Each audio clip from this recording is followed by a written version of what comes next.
Yadagirigutta municipal కార్యాలయంలో కంప్యూటర్లు ధ్వంసం చేసిన గుర్తు తెలియని దుండగులు. మున్సిపల్ కార్యాలయంలోని కమిషనర్ ఛాంబర్లో కంప్యూటర్ కూడా ధ్వంసం. సంఘటన స్థలాన్ని చేరుకొని వివరాలు సేకరిస్తున్న యాదగిరిగుట్ట పోలీసులు.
ఈరోజు ఎర్లీ మార్నింగ్ ఎవరో దుండగులు వచ్చి సిస్టమ్స్ కొద్దిగా chamber, commissioner chamber, chairman chamber కొద్దిగా డిస్టర్బ్ చేశారు, ధ్వంసం చేశారు.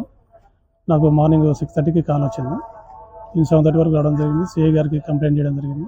పోలీస్ స్టేషన్ కంప్లైంట్ చేయడం జరిగింది. వాళ్ళు క్లూస్ టీమ్ని పంపించారు. క్లూస్ టీమ్ కూడా ప్రజెంట్ ఇన్వెస్టిగేషన్ చేస్తారు. కేసు ఇది అండర్ ఇన్వెస్టిగేషన్లో మేము ప్రజెంట్. సిఐ గారు కూడా గుట్టకు సంబంధించిన సీసీ కెమెరా కూడా చెక్ చేయడం జరుగుతుంది. నైట్ వాచ్మెన్ నిర్లక్ష్యం వల్ల ఇదంతా జరిగినట్టు దృష్టికి వస్తుంది. అతన్ని సస్పెండ్ చేయడం జరిగింది. పేరు శ్రీకాంత్.